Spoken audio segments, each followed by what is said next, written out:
Béni. Voilà, je suis content ce soir d'être au milieu de vous. Je remercie les frères qui m'ont appelé ce soir pour faire la première réunion de cette mission. En même temps, je salue tous les frères serviteurs ainsi que les frères anciens, entre autres l'ancien Gagou aussi et l'ancien Moru que j'ai vu tout à l'heure. Et je voudrais tout simplement les remercier de ce que, dans cette soirée, ils me font l'honneur de pouvoir apporter le conseil de la parole de Dieu. Amen. Que Dieu soit béni. Gloire au Seigneur. C'est tellement important l'évangile que finalement l'évangile ne vient pas des hommes. Un homme qui s'appelle Paul disait comme cela: l'évangile que je vous annonce, il ne vient pas de l'homme, mais il vient de Dieu. Ce qui fait la valeur de l'évangile, c'est que finalement l'évangile, ce n'est pas un message qui est construit par la sagesse humaine. Ce n'est pas un message qui a pour but, quelque part, de faire valoir des idées qui appartiennent aux hommes. Pour cela, il y a des gens qui sont placés dans la politique. Il y a des gens qui sont haut placés et qui font valoir des idées, des pensées. Mais l'évangile n'a rien à voir avec le concept humain, ni la sagesse humaine. L'évangile nous vient directement de Dieu. Et si l'évangile est puissant, justement, c'est parce qu'il ne vient pas des hommes. Dieu a voulu que des hommes prêchent l'évangile. Mais finalement, en réalité, nous ne sommes que des instruments. Nous ne faisons qu'apporter le message qui vient directement du ciel. C'est l'évangile de Dieu. C'est l'évangile de Christ. C'est l'évangile qui nous est parvenu à nous, aux hommes, et par lequel les hommes peuvent être sauvés. Amen. Je suis heureux ce soir, vous savez, parce qu'il y a à peu près maintenant 25 ans de cela, cet évangile est venu vers moi. Et il a rendu possible ce qui était impossible.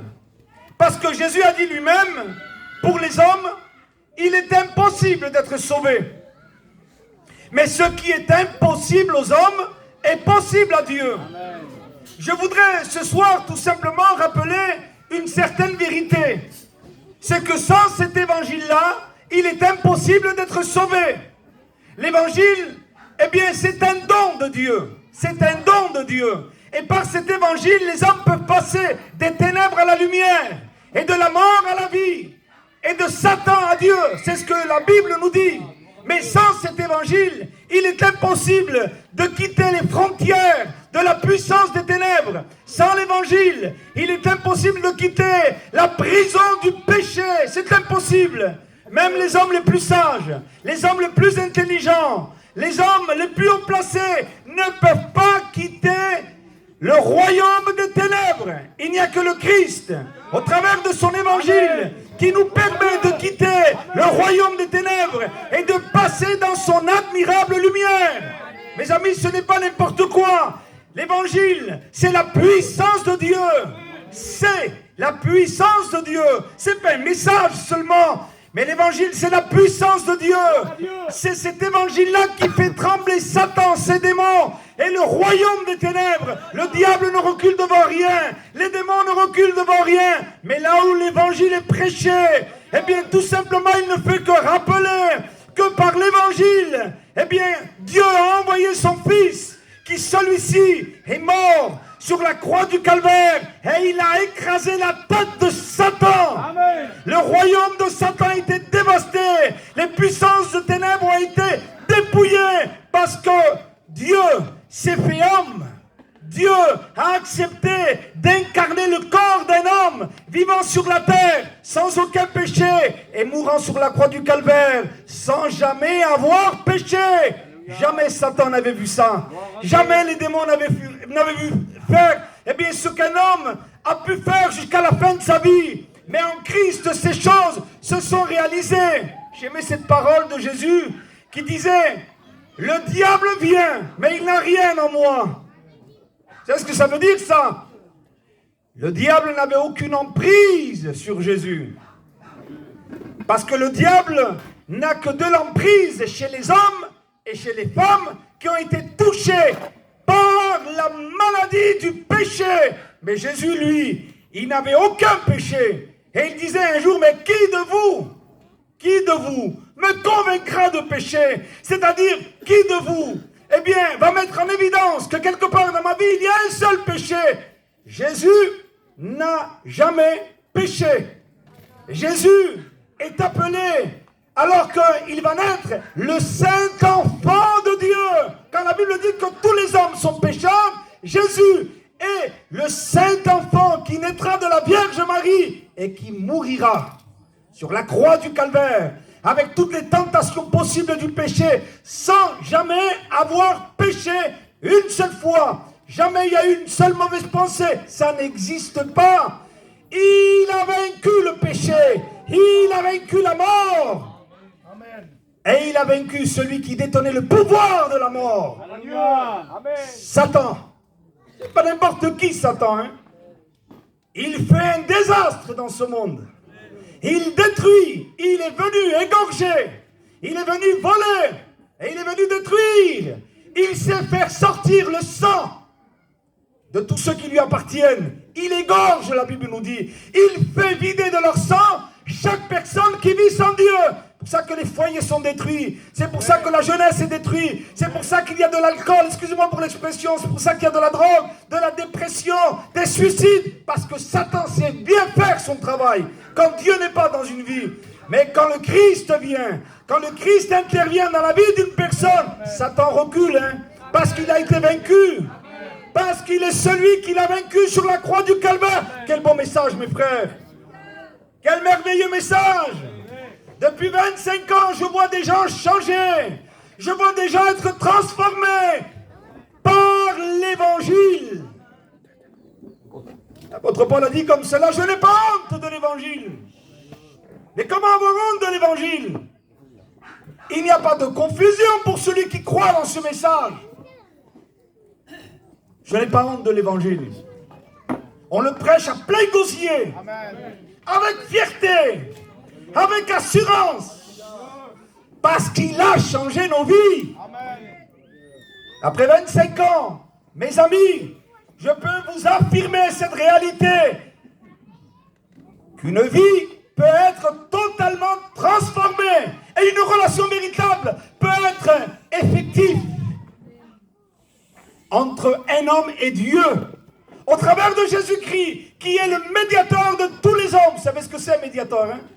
C'est celui qui réconcilie deux parties adverses. Et la Bible nous laisse clair que nous étions ennemis de Dieu par nos pensées et par notre façon de vivre. Mais Dieu nous a aimés. Jamais Dieu n'a voulu nous tuer. Dieu ne veut pas que les hommes se perdent, mais Dieu veut que tous les hommes soient sauvés et parviennent à la connaissance de la vérité. Amen. Il te tend la main ce soir. Hein? Vous savez ce que c'est l'évangile? L'évangile est le moyen où les hommes et les femmes peuvent crier à Dieu. Parce que sans l'évangile, ça ne sert à rien de crier. Il n'y a pas d'espoir. Il n'y a pas d'espérance. Il y a des psychologues, si vous voulez. Il y a des hôpitaux. Il y a des endroits psychiatriques, si vous voulez.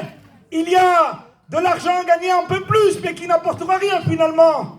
Il y a tant de choses, mais il n'y a pas d'espoir, il n'y a pas d'espérance, il n'y a pas de salut, parce qu'il n'a pas été donné parmi les hommes un autre nom par lequel les hommes peuvent être sauvés, si ce n'est que par le Christ. Et quand l'évangile est annoncé, alors vous pouvez crier, alors vous pouvez appeler, alors vous pouvez espérer dans un salut. Vous savez, je vais vous dire quelque chose ce soir. Je vais essayer d'être court, hein? C'est pas toujours facile, parce que c'est tellement grand ce message. Mais je vais vous dire quelque chose. La Bible nous dit, comment croiront-ils s'ils n'écoutent pas? Ce que nous annonçons ce soir est un message vivant. C'est la parole de Dieu. C'est la même parole qui a dit un jour à une personne qui était morte depuis déjà quelques jours. Par la parole, Lazare, sors. Il était mort. Et c'est la parole de Dieu. Elle est vivante. Elle est permanente. C'est cette même parole qui dit, oh toi qui dors parmi les morts, réveille-toi. Mais qui peut réveiller un mort? C'est le Christ. Parce qu'avec lui, il n'y a pas de frontière. Hein? Jamais Satan ne dira à Jésus, là ne rentre pas. Non, non. Il est lui le roi des rois. Il est le Seigneur des Seigneurs. Alléluia. Et quand cette parole vient, elle te réveille, toi qui vis dans le péché. Elle réveille ta conscience. Te rappelant que tu n'as pas été créé pour vivre dans le péché. Et te rappelant qu'il y a un Dieu qui t'aime. Et que tu as été créé à l'image de Dieu pour vivre avec Dieu. Elle te réveille. Elle te bouscule à l'intérieur. Elle te fait prendre conscience qu'il faut se repentir. Et qu'il faut croire aussi. Vous savez que la repentance, qui veut dire changer d'avis, changer de pensée, changer d'orientation, changer de chemin, c'est ça la repentance. La repentance est un don de Dieu. Vous savez pourquoi? Parce que l'homme ne comprendrait même pas que quelque part il faut qu'il change de chemin. Il ne comprendrait même pas qu'il faut qu'il change de pensée, ni d'orientation, parce que finalement dans le monde, plus ou moins tout le monde vit pareil. Dans la méchanceté, dans l'orgueil, dans le vice, dans la jalousie, dans les querelles, dans le mal, dans le mensonge, trompant les autres et se trompant soi-même. Faisons croire aux autres ce que nous-mêmes nous n'avons pas. On pourrait avoir tout l'or du monde. Et Jésus a dit, que gagnerait-il un homme s'il possédait le monde? Il n'y gagnerait rien parce qu'il perd son âme. Il n'y a pas de gagnant sur la terre. Non, non. Personne n'a jamais rien gagné sans Dieu. Mais nous avons tout à perdre sans Dieu. Et on perd tout. On perd nos années. On perd la santé. Vous allez me dire, même les chrétiens, c'est vrai. Mais le chrétien la retrouvera pour toute l'éternité. Amen. Mais sans Dieu, écoutez bien, on perd notre vie, on perd nos années, on perd notre éternité. Oui. On perd la paix. On perd la joie. On perd même l'envie de vivre. Il n'y a rien à gagner sans Jésus. Même si tu aurais ce que tu voudrais, il t'en faudrait encore. Les gens qui ont 50 000 €, ils ne comprennent pas pourquoi ils en demandent encore. Et les gens qui ont 3 villas, ils vont encore une 4e. Parce qu'il n'y a rien à gagner. On ne gagne rien. Le cœur de l'homme est un abîme. Il y a un vide dans le cœur de l'homme en forme de Dieu. Et le seul qui peut nous faire venir Dieu dans notre vie, c'est le Christ. Amen. C'est Jésus. Parce qu'en dehors de lui, il n'y a pas de pardon. En dehors de lui, il n'y a pas de salut. Il n'y a que le sang de Jésus qui peut inviter le Dieu Saint Créateur à rentrer dans notre vie. Parce que sans le sang de Jésus, il n'y a pas de purification de péché. Ce n'est pas les prières. Ce n'est pas la connaissance de la Bible. Ce n'est même pas les bonnes œuvres qui peuvent nous nettoyer l'intérieur. Il n'y a que le sang de Jésus. Amen. C'est pas en faisant des pèlerinages, hein? C'est en croyant au message qui nous a été donné. C'est celui-ci. Christ est mort pour nos péchés, mais il est ressuscité. Et il est là ce soir. Et il te voit ce soir. Et il connaît ton cœur, il connaît ta vie, il sait absolument tout. À lui, tu ne peux rien lui cacher. Tu peux t'habiller, tu peux habiller ton cœur devant les autres, mais jamais devant lui. Ton cœur restera toujours dénudé devant lui. Parce que ses yeux à lui, ils sont comme des flammes de feu. Et si jamais tu voudrais habiller ton cœur en cachant certains péchés et certaines choses, ses yeux brûlent tes vêtements. Il voit tout. Il sait tout. Maintenant même, il sait ce que tu penses. Il n'est pas venu pour te menacer. Il pourrait le faire, hein? Mais ce n'est pas pour te menacer. Le Fils de Dieu est venu chercher et sauver ceux qui sont perdus. Écoutez, je vais vous faire une courte lecture dans la parole de Dieu, où on est dit comme cela, dans l'Apocalypse, au chapitre 4, et au verset 8, non, 5 et verset 8. Il nous est dit que dans le ciel, il s'est passé quelque chose. Je vais y aller très rapidement. Quand il eut pris le livre, les 4 êtres vivants Et les 24 vieillards se prosternèrent devant l'agneau, tenant chacun une harpe et des coupes d'or remplies des parfums qui sont les prières des saints.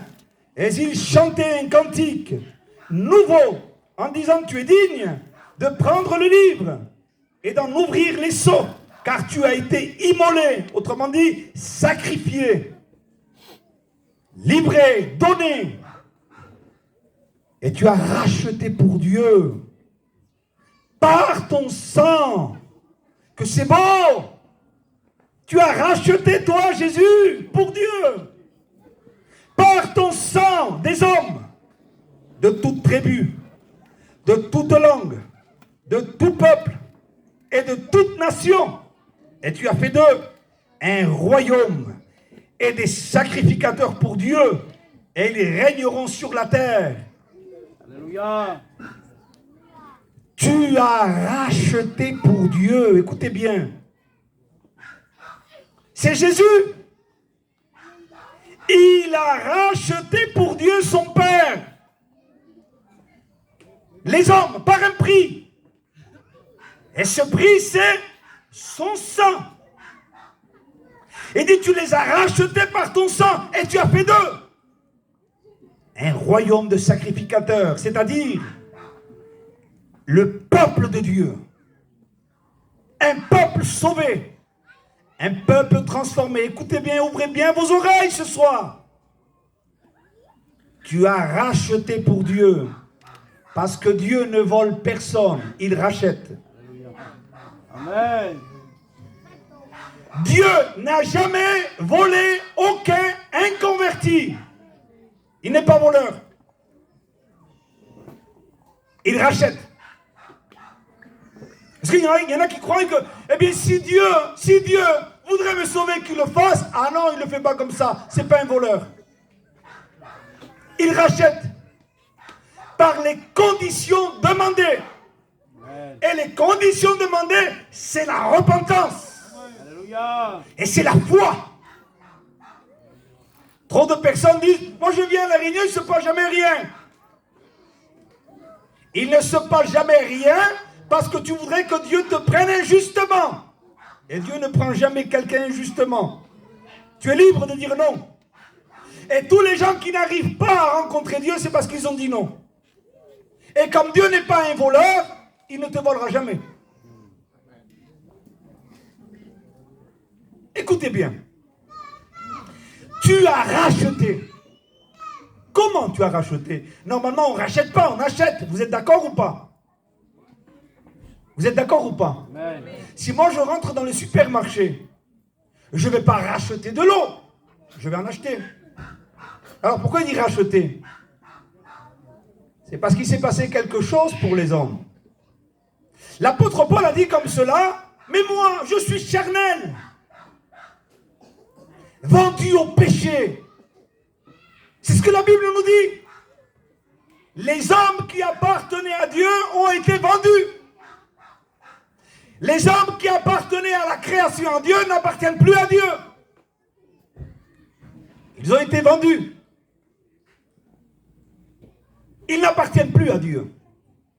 Alors Dieu n'a plus aucun droit sur les hommes de la terre. Et si jamais Dieu voudrait reprendre les hommes de la terre, alors il serait voleur. Il faut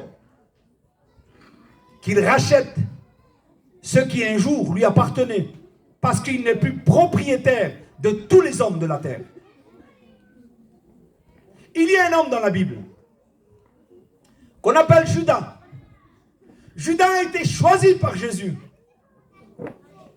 Et à un moment donné, Judas, il s'est transformé. D'un apôtre, c'est devenu un démon. C'est ce que la Bible nous dit. Jésus a dit, n'est-ce pas moi qui vous ai choisi, vous les 12? Cependant, l'un de vous est un démon. Ben, Seigneur, tu as choisi un démon? Non.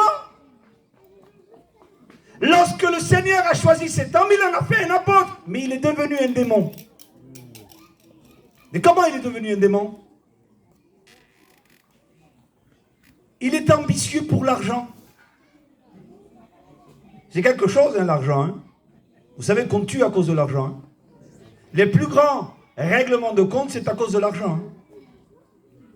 Enfin, passons sur ça. Eh bien, lui, l'argent. Et un jour, on vient lui dire, tu sais, Judas, finalement, on n'arrive pas à l'attraper, ce Jésus. Il nous file toujours entre les mains. Mais toi, tu le connais. Tu connais ses repères. Alors, on va faire un marché. On va te donner 30 pièces d'argent. Et tu nous dis où il est. Il a été fasciné par 30 pièces d'argent. Ça devait représenter quelque chose de particulier. Il a oublié. Qui c'est qui était en sa présence? Le Fils de Dieu. Il a commencé à ignorer, à être aveuglé. Même Satan est rentré en lui. C'est écrit dans la parole de Dieu. 30 pièces d'argent. Alors, il travaille avec les chefs religieux. Et un jour, il dit, ben, écoutez, vous me donnez les 30 pièces d'argent? Oui, Judas, on te les donne. Eh bien, ramène-nous là où il est. Et Jésus avait, eh bien, l'habitude de se rendre dans un jardin avec ses disciples. Ce jardin s'appelait le jardin de Gethsémane. Et souvent, il restait là. Et Judas a dit, là, on va le trouver. Venez avec moi. Et à un moment donné, ils leur disent, mais comment on saura que c'est Jésus, puisqu'il n'est pas tout seul, il y a ses disciples. Il dit, vous inquiétez pas. Quand je m'approcherai d'une personne et que là je l'embrasserai, c'est lui. Et il va vers Jésus avec ses 30 pièces d'argent. Et il l'embrasse. Il dit, salut Rabbi. Et Jésus lui dit, est-ce par un baiser que tu livres le Fils de l'homme, c'est-à-dire Jésus? Sans plus tarder, écoutez bien, à un moment donné, quand il a fini, on prend Jésus. Et là, il prend conscience qu'il a fait une grande erreur. Il prend conscience de la gravité. Et là, des angoisses commencent à rentrer dans son cœur. Et c'est tellement fort ce qui rentre dans son cœur que finalement, il pense à se suicider. Il s'est suicidé. Il s'est pendu. Et là, la Bible nous dit qu'il est tombé. Et il s'est coupé par le milieu. Il est tombé d'une falaise. Mais comment il a fait pour en arriver là? Il s'est vendu pour 30 pièces d'argent. Il s'est fait mettre dans la poche pour 30 pièces d'argent. L'humanité a commencé avec un homme qu'on appelle Adam. Et le diable est venu, lui proposant pas 30 pièces d'argent, mais lui proposant, eh bien, une vie au-delà de celle qu'il avait. Je ne crois pas qu'il y en avait une vie plus grande. Mais enfin, le diable lui a dit, moi je connais mieux pour toi. Mais alors, il va falloir que tu sois d'accord avec le marché que je vais faire avec toi. Il dit, mais non, n'écoute pas Dieu. Et quelque part, je fais exprès de le rendre simple. Tu peux désobéir, tu peux pécher. Au contraire, le jour où tu vas désobéir à Dieu, tu verras, tu seras comme lui. Il ne savait pas, Adam, que pour un rêve mensonger, il allait se vendre. Il s'est vendu lui-même. Et le diable l'a mis dans sa poche. Notre humanité, écoutez bien, a été vendue. Je voudrais que vous écoutez ça. Personne d'ici n'est libre. Ça n'existe pas. La Bible nous dit qu'il n'y a pas un homme qui soit libre. Personne n'est libre contre le mensonge, contre l'orgueil, contre la méchanceté. Et même si peut-être on n'arrive pas, eh bien, à la faire apparaître par les mains, elle est dans le cœur. Beaucoup de méchanceté. Ne croyez pas que ceux qui parlent pas beaucoup, qui sont gentils. Sans Dieu, nous sommes tous esclaves. Personne n'est libre. Même pas libre de dire non à l'orgueil. Même pas libre de dire non à la querelle. On détruit nos foyers. Même pas libre de dire non à l'alcool, à la drogue, à l'argent, au trafic. À rien. Personne n'est libre. Alors ils disent, vous les chrétiens, vous avez un problème, hein? Parce que vous avez le droit de rien faire. Qui c'est qui t'a dit ça? C'est toi qui as le droit de rien faire. Tu peux même pas décrocher ta cigarette. Nous, on a le droit de fumer. Non, tu n'as pas le droit de fumer. Tu es esclave du tabac. Il y en a qui disent, excusez-moi, avec beaucoup de respect, je sais qu'il y a beaucoup d'anciens, mais chez moi, on le dit. Oh, vous les chrétiens, vous n'êtes pas libres, vous pouvez tromper personne. Non, c'est toi qui n'es pas libre. Parce que dès que tu vois que tu peux prendre un vieux ou une vieille ou qui que ce soit par motif de l'argent, tu serais incapable de ne pas le tromper. C'est trop fort, c'est trop dur. Parce que tu es esclave. Vous savez, j'ai quand même une physionomie qui ne ressemble pas à un sédentaire. C'est normal, je suis gitan. Et quand je me suis converti, il m'est arrivé souvent de fois, même jusqu'à aujourd'hui, ben de me rendre dans un magasin et de voir que la paille s'est trompée. Et qu'on m'a rendu, j'en sais rien moi, 50 € ou 100 €. Et que je leur dise, madame, vous êtes trompée. C'est pas parce que j'étais rempli d'argent, mais c'est parce que je suis libre de dire non au péché. Amen. Et ils m'ont regardé comme ça, comme en disant, il n'y a pas trop longtemps, il y a quelques jours, ça remonte pas longtemps, ma femme, elle va tirer au guichet de l'argent. Mais avant qu'elle aille tirer de l'argent au guichet, il y a un jeune qui passe. Et puis emmêlé dans ses idées, il a fait son code, il a tout fait, et il est parti sans l'argent. Il y avait un paquet d'alias comme ça. Ma femme l'a pris. Et le jeune est venu. Quelques secondes après. Madame, vous n'avez pas vu de l'argent? Et ma femme lui a dit oui. Tu es parti, tu as laissé cet argent. Ça serait avant. Sans Dieu, on n'est pas libre. La Bible nous dit que parce que nous avons été vendus, nous sommes des esclaves. Esclaves sans Dieu. Esclaves à mourir dans le péché. Esclaves à mourir dans la malédiction. Il y en a qui disent, Seigneur, enlève-nous la malédiction. Mais vous savez ce que c'est être maudit? C'est offenser, transgresser, désobéir à la loi de la parole de Dieu.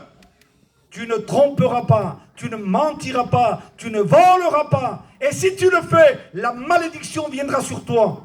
Et qui c'est qui n'a jamais fait ça? Sans Dieu, je voudrais être vrai avec vous. Et je voudrais vous dire ce que dit ce livre. Nous sommes tous sous la malédiction. Maudit est quiconque, nous dit la Bible, ne met pas en pratique tout ce qui est écrit dans la loi. Sans lui, nous sommes perdus. Nous sommes esclaves. Sans lui, la Bible nous dit que nous sommes même accaparés par Satan lui-même. Ça vous fait bizarre, hein, ce que je vous dis, hein? C'est la Bible qui le dit. Le monde est sous l'emprise du diable, nous dit la Bible. Il est le Dieu de ce siècle. Jésus a dit un jour à des gens qui croyaient en Dieu, vous avez pour père le diable. Moi, avant de rencontrer Jésus, c'est la dernière des choses à laquelle j'aurais pu croire. Parce que j'avais quand même des bonnes choses. Je suis un gitan. Si on m'aurait dit, tu es esclave du diable, j'aurais dit, oh non, oh, tu vas trop loin là. Mais alors qui c'est qui dit la vérité? Dieu ou nous? La Bible dit que celui qui pratique le péché est du diable. Oh, il se cache. Parce que le diable veut t'emmener en enfer. Et il en amène beaucoup en enfer. Malheureusement, ils prennent conscience quand c'est trop tard. L'enfer est quelque chose de terrible, hein. Les plus grands se rendront les plus petits du monde. Et vous savez qui c'est le plus grand de ce monde dans le royaume de ténèbres? Vous savez qui c'est? C'est Satan. Il n'y a pas une personne plus grande que Satan dans le royaume des ténèbres. Et vous savez ce que dit la Bible? que même lui, il n'aura même pas la force de supporter l'enfer. Il sera tourmenté au siècle des siècles. Satan n'a pas assez de force pour se confronter à l'enfer. Il a peur d'y aller. Il redoute d'y aller. Il sait, nous dit la Bible, qu'il en a pour peu de temps. Alors il est en colère. Et il va trouver les hommes. Il va les tromper en disant, surtout ne te convertis pas. Surtout ne crois pas à l'évangile. Surtout reste comme tu es. Regarde, je te donnerai plus. Tu en auras encore plus. Ne gâche pas ta vie. Et il te cache qu'il veut te conduire là où il ne veut pas y aller, lui. Mais t'imagines un peu que même lui n'a pas la force de se confronter au jugement de Dieu qui est l'enfer. Il sera tourmenté. Il n'y aura même pas de répit, même pas un moment de soulagement, parce que là-bas, il y a des douleurs et des grincements dedans. Il y a des pleurs. Et quand 10 ans se sont passés, il en reste 100. Et quand 100 ans s'est passé, il en reste 1000. L'enfer est horrible. Écoutez-moi. Maintenant, je veux y aller au but ce soir. Dieu ne peut pas te voler. Mais il te dit, j'ai payé le prix. Je peux te racheter. Mais j'ai besoin de toi. Si toi, tu ne te repens pas, c'est un vol. Et moi, je ne suis pas voleur. Si toi, tu ne me donnes pas ton cœur, c'est un vol. Et je ne peux pas voler. Je suis saint. Et si toi ce soir, tu réalises que tu es esclave, si toi ce soir, tu réalises que tu es un pécheur, si toi tu réalises que tu es sous la malédiction, parce que tous nous sommes pécheurs, mais Dieu est venu faire grâce aux pécheurs, en disant, je suis mort pour tes fautes. Il est écrit dans la parole de Dieu, non, ce n'est pas par de l'or ni de l'argent que vous avez été rachetés, mais par le sang précieux de Jésus-Christ. Dieu, écoutez bien, Dieu ne peut pas retirer à Satan ce qui lui revient, à moins que la personne crie à Dieu. Ça vous fait bizarre hein, ce que je vous dis. Hein? Je vous le dis parce que trop de personnes se trompent. Ah, s'il me toucherait. Mais il t'envoie plus qu'une touche, il t'envoie sa parole qui est en train de rentrer dans ton cœur. Et là, tu commences à te réveiller. Tu commences à prendre conscience que c'est terrible de rester esclave, alors que tu peux être libre. Et si ce soir, tu dis Jésus, sauve-moi. Amen. Écoutez, je ne veux choquer personne. Vous avez l'habitude, hein. Ici, ça fait au moins 40 ans, non, que l'évangile est prêché. Hein, au moins. Il y a quelques jours, il y a 2 jours peut-être, j'ai fait une réunion pour les candidats au baptême. Et il y avait une candidate au baptême. Bon, on a l'œil, nous les pasteurs un peu. Et cette personne demandait beaucoup de questions. On répondait. Et à un moment donné, elle a commencé à trembler, une candidate au baptême. Et elle a commencé à dire, ça bouge. Et même à vouloir nous intimider. Il faut tout arrêter, hein, parce que là, ça va bouger de tous les côtés. Je dis, non, t'inquiète pas. Il n'y a pas à avoir peur ici, on est des serviteurs de Dieu. Et à un moment donné, elle a fait un recul et elle a poussé un cri. Elle me dit, ça y est, il est sorti. Je dis, bon, arrête ta comédie. Un démon ne sort jamais d'un corps simplement parce qu'il veut sortir. Il faut qu'il soit chassé. Et là, c'est devenu un peu plus sérieux. Hein. Je dis, maintenant, écoute-moi bien. Est-ce que tu veux être libre? Oui. Et on a fait un dialogue. Et dans ce dialogue, elle nous a expliqué, elle s'est ouverte à plein de choses. Qu'elle croyait que c'était de Dieu, entre autres une grande religieuse. Et quand on lui a fait reconnaître que finalement ce qu'elle croyait avoir reçu de Dieu venait directement du diable, et qu'elle a accepté, alors j'ai dit, ah maintenant, on va prier pour toi. Et quand on a prié, vous savez ce qui s'est passé? Je ne vais choquer personne ici, hein, mais il est important de dévoiler le diable. Hein. Amen. Elle ne connaît rien à l'évangile, hein, c'était une catholique, et une païenne. Et quand on commence, à prendre autorité, elle commence à crier. Elle commence à faire le serpent. Et elle se tordait dans tous les sens, avec des fixations de yeux, comme voulant nous défier. Et vous savez, à un moment donné, sa voix a commencé à être, prise sous le contrôle du démon qui était en elle. Et vous savez ce qu'elle a dit? Elle est à moi. Bien sûr, avec un désespoir, parce que les démons savent qu'au nom de Jésus, ils sont chassés. Et elle disait, c'était plus elle. Elle est à moi! Elle est à moi! Elle est à moi! Et nous lui avons dit, non!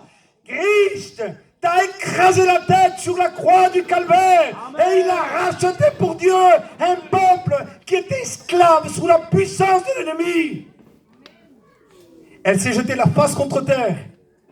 Et nous lui avons fait faire la prière de la repentance. Et nous lui avons dit, comment tu te sens? Elle dit, très fatigué. Parce qu'à l'intérieur, le démon ne voulait pas sortir. Mes amis, si je vous dis ça, c'est pour que vous preniez conscience qu'on n'a même pas besoin d'être possédé. Ça, c'est une possession. Mais tous les hommes sont sous l'emprise. C'est-à-dire, on va dire que c'est de l'extérieur, oui et non. Oui et non. C'est pas une possession. C'est pas un démon qui habite dans tous les hommes. Mais il tient les hommes. Et les conduit en enfer. Et dans des réunions, il leur dit, surtout ne te convertis pas, tu as le temps. Ce soir, je finis, s'il te plaît, sors des ténèbres. Crie vers Jésus. Dis-lui, Jésus, sauve-moi. Jésus, pardonne mes péchés. Jésus vient m'arracher parce qu'il est le seul qui nous délivre de la puissance du diable. C'est écrit comme ça. Et nous transporte dans le royaume du Fils de son amour, c'est-à-dire Jésus-Christ. Rendez grâce, nous dit la parole de Dieu. Rendez grâce au Père qui nous a délivrés de la puissance des ténèbres. Mon ami, tu peux être libre ce soir. C'est beau d'être libre. Amen. Les frères, c'est beau d'être libre. Amen. La liberté, vous savez ce que c'est? C'est de savoir dire non à ce qui offense Dieu. Et savoir dire oui à Dieu. Ce soir, tu peux. Si tu laisses Jésus rentrer dans ta vie, tu vas devenir une nouvelle créature. Car ceux qui sont en Christ sont de nouvelles créatures. Les choses anciennes sont passées. Et tout, absolument, parce qu'il faut tout changer chez nous. Et toutes choses sont devenues nouvelles. Je vous donne juste une anecdote, si vous voulez. Vous me permettez? Je sais qu'Abraham est très fort dans les anecdotes, alors peut-être qu'il vous l'a dit. Il y avait un petit, un jour, qui aimait un bateau. Vous l'avez entendu? Il s'était les construit, lui. Et un jour, alors qu'il était au bord de l'eau, de la mer, alors qu'il admirait son bateau qu'il avait construit, qu'il aimait tant, je vais y aller vite, il a vu son bateau faire des reculons avec les flots, jusqu'à s'éloigner de lui, et jusqu'à ce qu'il ne puisse plus l'atteindre. Et il est parti tout triste, parce que ce bateau qu'il avait construit ne pouvait plus être en sa possession. Et puis le temps est passé, et il pensait toujours à son bateau, qu'il aimait tant. Et se promenant un jour, il a trouvé son bateau exposé dans une vitrine, dans une boutique, et il l'a vu, il a dit, mais c'est pas possible, c'est mon bateau. Et comme c'était lui qui l'avait fait, il le reconnaissait dans les détails. C'est mon bateau. Alors il rentre, et il dit, monsieur, c'est mon bateau, je viens le reprendre. Et cet homme lui a dit, il n'y a pas de problème, mais il faut l'acheter, monsieur, il coûte un prix. Jeune homme, il coûte un prix. Et il n'avait pas ce prix-là. Et il partit tout triste. Mais il a réussi à avoir cette somme. Il est reparti dans la boutique. Et monsieur, je viens chercher mon bateau. Oui, est-ce que tu as le solde qu'il faut? Oui, regardez. Il lui donne.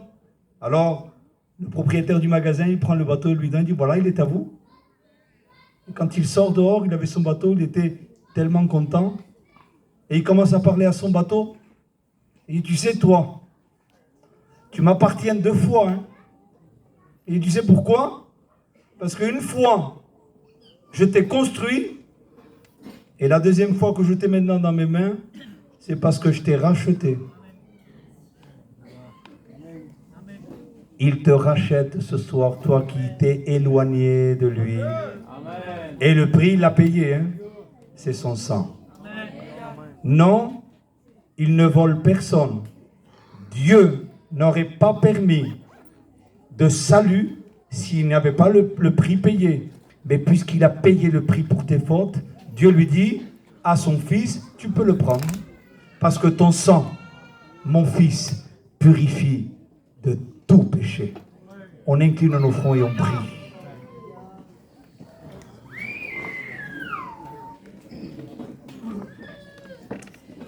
C'est ton esprit qui fait tout.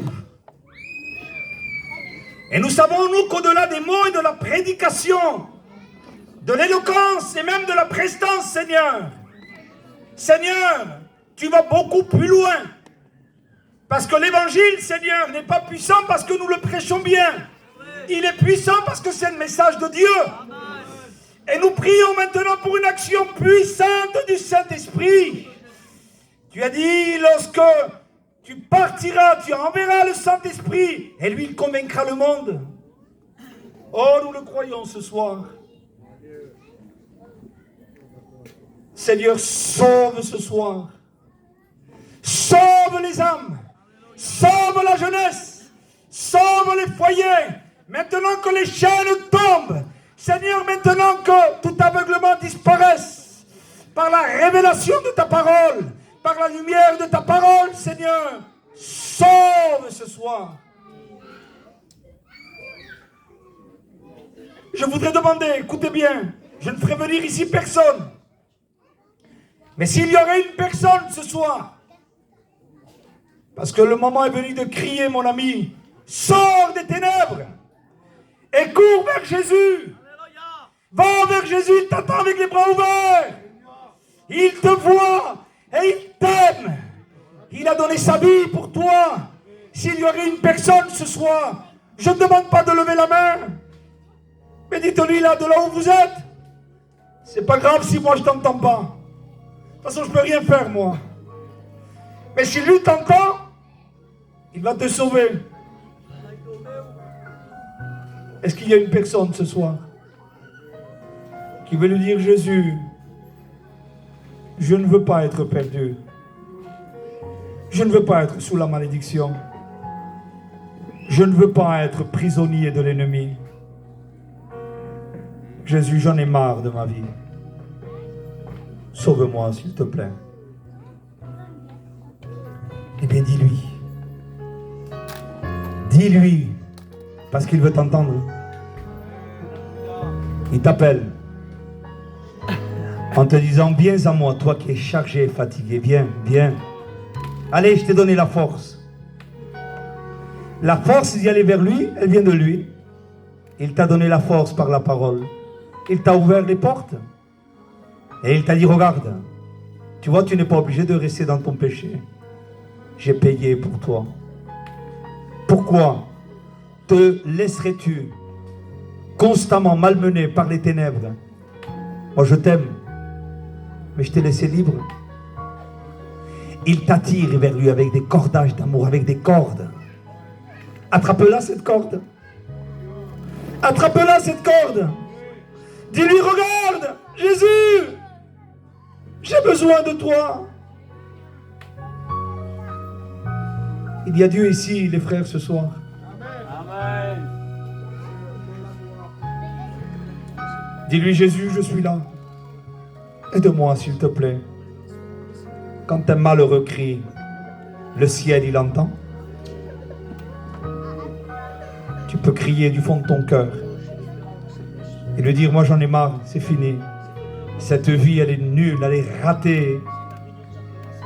Est-ce que tu as une vie meilleure que celle que nous avons héritée de Adam qui s'est vendu et qui nous a vendu aussi? Et Jésus te dit, oui, je suis le chemin, je suis la vérité et je suis la vie. Quiconque a le Fils a la vie. Et celui qui n'a pas le Fils, il n'a pas la vie. Mais il te dit, la vie, Tu sais ce que c'est la vie? C'est que tu connaisses Dieu et celui qui a été envoyé, Jésus-Christ. C'est ça la vie éternelle. C'est vivre une relation avec Dieu. C'est avoir un cœur à cœur avec Dieu. Tu peux ce soir. Or, s'il y aurait une seule personne, le ciel s'en réjouirait. Parce que le ciel aime les hommes pécheurs. Il veut les sauver. Alléluia. Je vais laisser la place à votre pasteur.